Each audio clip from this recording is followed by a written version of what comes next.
नमस्कार, आप देख रहे हैं नेशनल कवरेज, जो कहेंगे सच कहेंगे। और मैं हूं प्रतिमा पांडे। और अब सीधा रुख करते हैं आज की बड़ी खबरों की तरफ।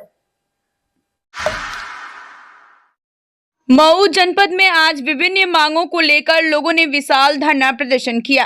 प्रदर्शनकारियों ने कलेक्ट्रेट परिसर में एकत्र होकर अपनी 6 सूत्री मांगों के समर्थन में आवाज बुलंद की। धरना स्थल पर लगाए गए बैनर के अनुसार यह प्रदर्शन यूजीसी कानून सहित अन्य मुद्दों को लेकर आयोजित किया गया था। प्रदर्शनकारियों ने सरकार और प्रशासन से जल्द मांगों को पूरा करने की अपील की।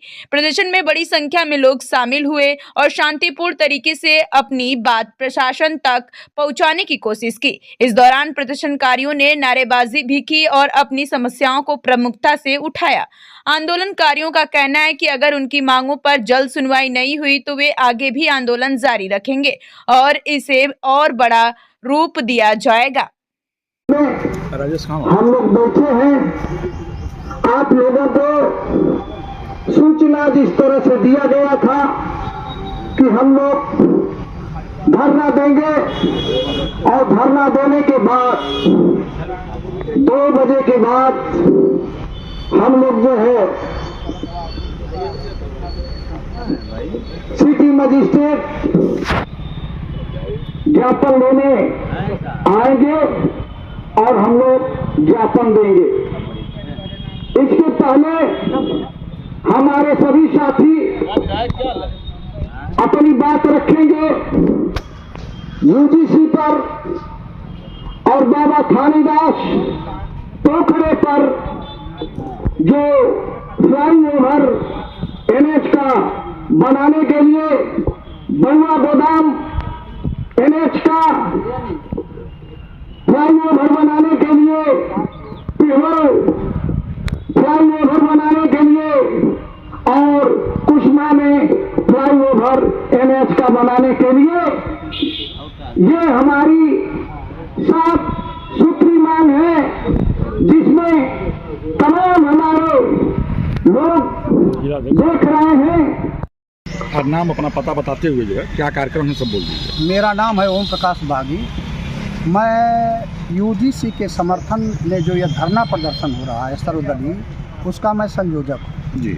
आज यह धरना हो रहा है जो यूजीसी कानून नया पास हुआ है और पास होने के बाद वही भ्रष्ट जज जिसने राहुल गांधी को सज़ा सुनाया था, उसके ऊपर भ्रष्टाचार का आरोप है और वह 17 जजों में सबसे जूनियर था जिसको सुप्रीम कोर्ट भेजा गया।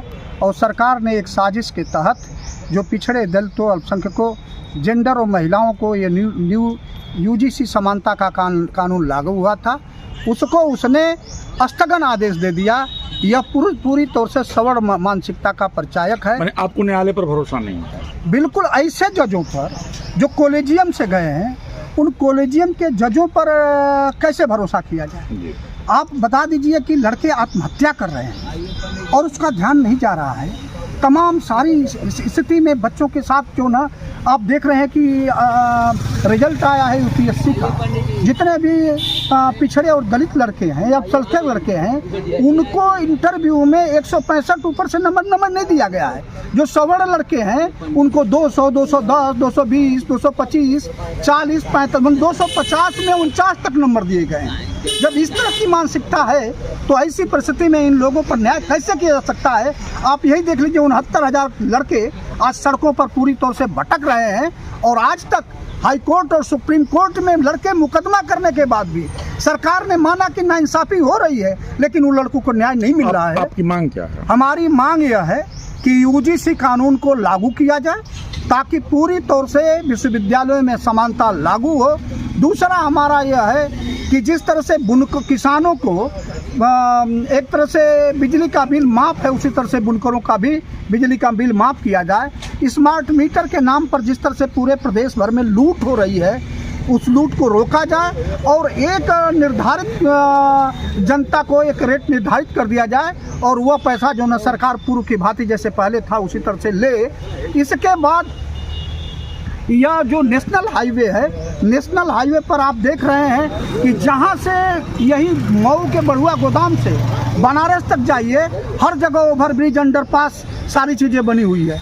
यही बढ़लगंज से गोरखपुर जाइए, हर जगह अंडरपास ओवरब्रिज बना हुआ है। लेकिन जहाँ से मऊ सीमा शुरू हुई है, बड़ुआ गोदाम जैसे संवेदनशील जगह पर यहाँ न तो अंडरकट दिया गया है, न ही ओवरब्रिज बनाया गया है। इसी तरह से 1925 में आज़ादी के पहले अमीला टाउन एरिया बनी थी और वहाँ पूरी तौर से अंतर जनपदीय रोड को मंडल मुख्यालय से जिला मुख्यालय को जोड़ता है, अंतर प्रांतीय सड़क है। इसके बावजूद भी वहाँ ओवरब्रिज नहीं बनाया गया।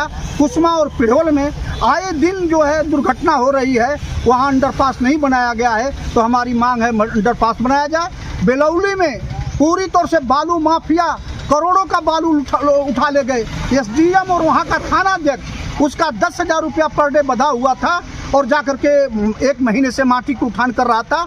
एडीएम के जाने के बाद एडीएम ने अपने आंख से देखा और देखने के बाद जाकर के धमकाया यसो कि तुमने इसे कार्रवाई किया। लेकिन बालू माफिया पूरे प्रशासन पर भारी हैं। आज तक किसी भी अधिकारी के खिलाफ कोई कार्रवाई नहीं हुई है। इन सारे सवाल, घोसी चीनी मिल बंद है, गन्ना पूरी तौर से किसानों का पड़ा हुआ है, रोज टालियां आ रही हैं, वहाँ से भेजा जा रहा है सठियाँ। एक साजिश के तहत यहाँ का जो नगर विकास मंत्री है उसने पूरी तौर से बंद कराया है। फिर से वह उसका पुनरुद्धार करके और फैक्ट्री को चालू कराया जाए। यह सारी मांगों को लेकर के हम लोग जो ना आज यहाँ धरना दे रहे हैं। आप लोग कै बजे ज्ञापन देंगे? हम 10 बजे से यहाँ बैठे हैं। हम करीब 3 बजे के करीब जो ना ज्ञापन देंगे। धन्यवाद।